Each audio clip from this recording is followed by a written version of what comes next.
Sir 5 years back corona వచ్చి అందరి జీవితాలను ఏ విధంగా ప్రభావితం చేసిందో మనందరికీ తెలిసిందే. ఆ తర్వాత దాని నుంచి కోలుకొని మళ్ళీ ఇప్పుడు రొటీన్ లైఫ్ అయితే అందరూ కూడా లీడ్ చేస్తున్నారు. అయితే ఇప్పుడు రీసెంట్ గా ఇంకో షాకింగ్ న్యూస్ ఏంటంటే సార్, కోల్కతాలో మరొక కరోనా వైరస్ బయటపడింది అని అంటున్నారు. HKU1 అని కూడా చెప్తున్నారు సార్. ఏంటి కరోనా, మరి నిజంగా ఇదంతా డేంజరస్ ఏనా? ఏ రకంగా ఇది స్ప్రెడ్ అవుతుంది? మరి దీని లక్షణాలు ఏ విధంగా ఉంటాయి? దీని నుంచి ఏ విధంగా జాగ్రత్త పడాలి? మరి దీనిపైన మీరు ఏ విధంగా చూస్తారు సార్? దీని ఇదేంటి అసలు? ఇప్పుడు మళ్ళొకసారి కొత్త వైరస్ ఇండియాలోకి ప్రవేశించిందనే వార్తలు వైరల్ అవుతున్నాయి. ముఖ్యంగా కలకత్తాలో ఒక 45 ఏళ్ల స్త్రీ ఈ కరోనాతో ప్రైవేట్ హాస్పిటల్‌లో జాయిన్ అయింది. ప్రస్తుతం అయితే ఆ అమ్మాయి కండిషన్ స్టేబుల్‌గా ఉంది. బట్ ఆమె ఎంతమందికి ఆల్రెడీ ఈ కరోనాని అంటించిందో తెలీదు. అందువల్ల ఆమె ఎవరెవరిని కలిసింది, ఆమె నాతో కూడా ఎవరెవరు ఉన్నారు వాళ్ళందరికి కూడా టెస్టులు చేయించే కార్యక్రమం వెస్ట్ బెంగాల్ గవర్నమెంట్ తీసుకుంది. సో, దీనివల్ల ఏమన్నా వేరే వాళ్ళకొచ్చి వేరే రాష్ట్రాలకెళ్లారా అన్న యాంగిల్‌లో కూడా పరిశీలిస్తున్నారు. అసలేంటి ఈ కరోనా? కొత్త రకం వైరస్ ఏంటి అనేది చూసినప్పుడు దీని పేరు HKU1 అనేది కరోనా. దీని పేరు HCOV, తర్వాత HKUA పూర్తి పేరనమాట. అంటే మనకి ఇది టెక్నికల్‌గా తీసుకున్నప్పుడు మనం కోవిడ్-19 అనేస్తా ఉంటాం గానీ, దాని వైరస్ పేరేంటి? SARS-CoV-2. SARS-CoV-2 అనేది technical name of the COVID-19 అనమాట. అలాగా ఇప్పుడు దీని పేరేందంటే HCOV-HKU1 అనేది పూర్తి పేరు. మనం సింపుల్‌గా HKU1 అని పిలుస్తున్నాం. సో, ఈ కరోనా ఇది నిజానికి కొత్త వైరస్ ఏమి కాదు. ఇది 2004లో హాంకాంగ్‌లో ఫస్ట్ బయటపడింది. సో, దీని లక్షణాలేంటి? దీనిది ఎలా స్ప్రెడ్ అవుతుంది? దీని ట్రీట్మెంట్ ఏంటి?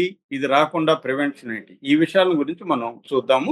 దీని లక్షణాలేందంటే దాదాపు కరోనా లక్షణాలే ఉంటాయి. రెస్పిరేటరీ వైరస్ అనమాట ఇది. రెస్పిరేటరీ ఇల్‌నెస్‌ని క్రియేట్ చేస్తుందిది.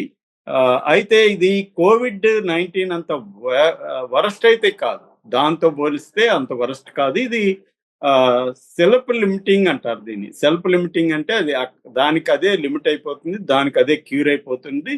కాబట్టి ఇది resolves itself on its own అనమాట. అది దానికదే పరిష్కారం అయిపోతుంది తప్ప అదేదో భయంకరమైన ఎఫెక్ట్ అయితే చూపించదు. అయితే ఎలాంటి వాళ్ళ మీద చూపిస్తది ఇది? అట్లాగే కోమార్బిడిటీస్, మనకేమన్నా జబ్బులుంటే అది కావచ్చు, ఇలాంటి జబ్బులు ఉండి బలహీనంగా ఉండి ఇమ్యూన్ పవర్ తక్కువగా ఉన్నప్పుడు మాత్రం డేంజర్‌గా మారే అవకాశం ఉంది. స్ప్రెడ్ ఎలా అవుతుందంటే కరోనా టైప్‌లోనే ఇది కూడా. అంటే మనం తుమ్మినప్పుడు, దగ్గినప్పుడు డ్రాప్లెట్స్ ద్వారా అవుతారు. అట్లాగే సర్ఫేస్‌లో ఎవరైనా తాకినప్పుడు మనం అక్కడ తాకితే మనం అవుతాము. అట్లాగే ఆహ్, వస్తువుల్ని గాని, కూరగాయలు గాని అన్నీ కరోనా ఎట్లా స్ప్రెడ్ అయిందో ఇది కూడా అలాగే స్ప్రెడ్ అవుతుంది. సో, ఇక దీని సింప్టమ్స్ ఏంటి? ఇది మనకు సోకితే మనకేం సింప్టమ్స్ అంటే అప్పర్ రెస్పిరేటరీ ట్రాక్ అనేది ఎఫెక్ట్ అవుతుందనమాట. దానివల్ల కోల్డ్, ఫ్లూ లాంటి చలి జ్వరము అవి వస్తాయి. దగ్గొస్తది, జలుబొస్తది, సోర్ థ్రోట్ గొంతు పట్టేసం అది. హెడేక్ వస్తది, జ్వరం వస్తది, న్యూమోనియాగా మారిపోయే అవకాశం ఉంది.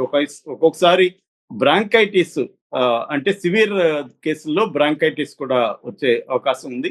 ఒక్కొక్కసారి విరేచనాలు కూడా జరిగే అవకాశం ఉంది. మెయిన్‌గా లంగ్స్‌ని ఇది ఎఫెక్ట్ చేస్తుంది. సో, ఆ లక్షణాలను బట్టి మనం వెళ్లి టెస్ట్ చేసుకోవాలి. మామూలుగా అయితే ఇది మైల్డ్‌గా ఉంటది కాబట్టి చాలామంది మనకొచ్చినా కూడా వచ్చినట్టు కూడా తెలియకపోవచ్చు. మనం ఏదో ఇది జలుబు, జ్వరం అనుకోని పారాసెటమాలో, ఏదైనా యాంటీబయాటిక్ ఏసుకొని కొంత వేడి నీళ్ళు తాగడం, కొంచెం లిక్విడ్స్ తీసుకోవడం ఇలాంటివి చేస్తే ఆటోమేటిక్‌గా తగ్గిపోతుంది రెస్ట్ తీసుకొని. కానీ కొన్ని కేసుల్లో సివియర్ కేసుల్లో మాత్రం ఖచ్చితంగా హాస్పిటల్‌లో చేరాలి. దీనికి ట్రీట్మెంట్ అయితే ప్రత్యేక ఈ వైరస్‌కి ప్రత్యేక ట్రీట్మెంట్ అయితే లేదు. మెడిసిన్ అయితే లేదు. మామూలుగా సపోర్టివ్ కేర్ అంటారు. ఆ సపోర్టివ్ కేర్ చేస్తారు. అట్లాగే సింప్టమాటిక్ ట్రీట్మెంట్, మనకి ఏ రకమైన దగ్గుంటే దగ్గుకి, జ్వరం ఉంటే జ్వరాన్ని తగ్గించడానికి ఇలాగా సింప్టమాటిక్ ట్రీట్మెంట్ ఉంటది. కొన్ని కేసుల్లో సివియర్ కేసుల్లో మాత్రం ఆక్సిజన్ థెరపీ ఉంటది. తర్వాత బయోటిక్స్ వాడే అవకాశం ఉంటది. సెకండరీ బ్యాక్టీరియల్ ఇన్ఫెక్షన్ ఉంటే అప్పుడు యాంటీబయాటిక్స్ వాడాల్సిన పరిస్థితి ఉంటదన్నమాట. సో బేసిక్ గా సపోర్టివ్ కేర్ అండ్ సిమ్టోమేటిక్ కేర్ ఈ రెండు తీసుకునే అవకాశం ఉంటుంది. ఇక దీని కోవిడ్ ప్రోటోకాల్ అంటాం కదా, కోవిడ్ ప్రోటోకాలే దీనికి కూడా ఫాలో అవ్వాలి. కోవిడ్ ప్రోటోకాల్ అంటే ఏంటి? మనం క్లీన్ గా ఉండడం, బయటికి వెళ్ళి వచ్చినాక చేతుల్ని 15 seconds కడుక్కోవడం, తర్వాత క్లీన్ గా ఉండడం, బయట గుంపుల్లోకి వెళ్ళినప్పుడు మాస్కులు తీసుకెళ్ళడం, తుమ్ము దగ్గు వచ్చినప్పుడు వేరే వాళ్ళకి తగలకుండా చూసుకొని నోటికి అడ్డం పెట్టుకొని తుమ్మగడం తగ్గడం అవన్నీ చేయడం. ఇలాంటి కోవిడ్ ప్రోటోకాల్ ని మనం ఎలాగైతే పాటించామో అలాగే కోవిడ్ ప్రోటోకాల్ పాటించాలి. ఇక పబ్లిక్ హెల్త్ కేర్ మనకు కొంత మెరుగైందని చెప్తున్నారు. కరోనా తర్వాత హాస్పిటల్లో కానీ కరోనా వచ్చినా కూడా డీల్ చేయడానికి రెడీగా ఆక్సిజన్ సిలిండర్లు కావచ్చు, కిట్స్ కావచ్చు, బేసిక్ మెడిసిన్ కావచ్చు, ఇవన్నీ కూడా సిద్ధం చేసుకొని ఎప్పటికప్పుడైతే అప్రమత్తంగా ప్రభుత్వాలు సెంట్రల్ కానీ ఇట్లు స్టేట్ ప్రభుత్వాలు ఉంటున్నాయి. ఇది బేసిక్ గా.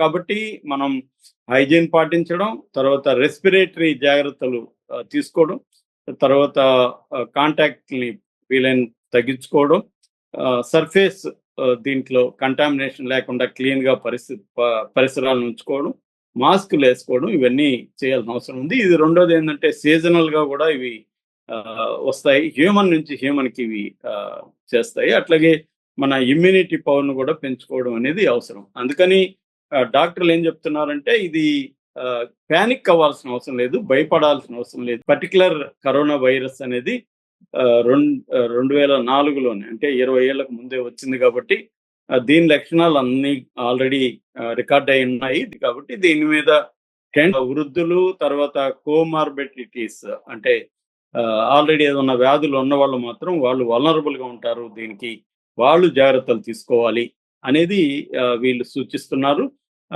ఇది ప్రస్తుతానికైతే ఇండియాలో కలకత్తాలో మాత్రమే కనబడింది. వేరే రాష్ట్రాల్లో ఇప్పటి వరకు అయితే ఈ వైరస్ ఉన్నట్టుగా ఎక్కడ ఐడెంటిఫై కాలేదు.